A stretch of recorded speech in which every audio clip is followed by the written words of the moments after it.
Бадник за сите, радост за сите. Со оваа порака илјадници христијани уште рано наутро си го честитаа големиот христијански празник Бадник, предвесникот на Христовото раѓање Божик. Се палеа свеќи за здравје, се делеше бадниково гранче за берикет во домот. Со молитва и благодарност пред Бога, со кум и со народ, со заедничка желба за мир и разбирање, за љубов и единство меѓу нашиот народ и со сите луѓе со добра волја, со молитвена порака, утре родениот Богомладенец постојано да се раѓа во нашите души. Главното одбележување во Скопје се случуваше пред соборниот храм, каде верниците беа на традиционалната прослава поворки за Бадник. Да се почитува традиција е многу благородна работа, но да се гради традиција, тоа е уште поблагородно. И затоа сакам да кажам дека една традиција која ќе доживее ваква историја како што е ова традиција наша, повеќе од 4 век, таа веќе не е традиција, таа не е само желба наша.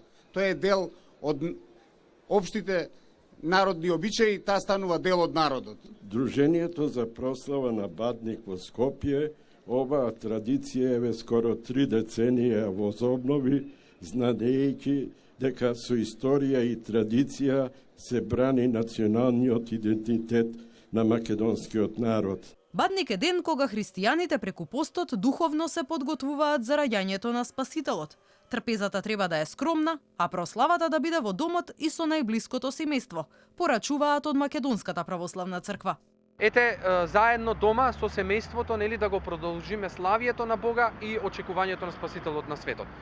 А зашто коледарчињата е традиција да одат по куќеви и да пијат коледарски песни? Ете, коледарчињата би рекол се наследници на пастирите и на мудреците кои што во името на сите нас одат низ градовите, по улиците, по домовите, по малата, по зградите и го објавуваат со своите песни кои што ги пеат раѓањето на Спасителот на светот. Од вештите раце на верниците годинава за прв пат беше испечено најголемото бадниково колаче, високо 3 метри и тешко 100 килограми.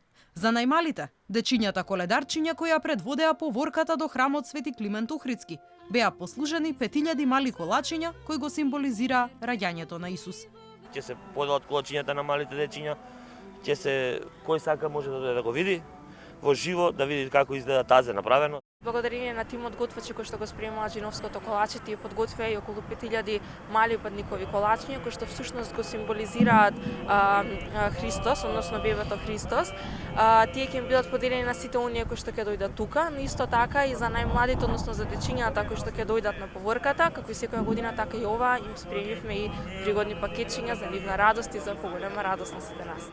Утрото први го најавија коледарчињата, кои во секој дом преку песна го навестија раѓањето Христово, а домакините, како што наложува адетот, ги даруваа со овошје и колачиња за убавата вест. Еве, и нашите најмали, најслатките, најзначајните дечињата наши веќе се подготвуваат, така трнуваат од раните утрински часови, ама така јас денеска првите коледарчиња, значи, првите бадникарчиња кај мене стигнаа во 4:35 утро.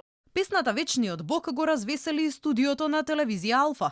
Група дечиња пристигнаа и во нашето студио за да ја споделат радосната вест за Христовото раѓање.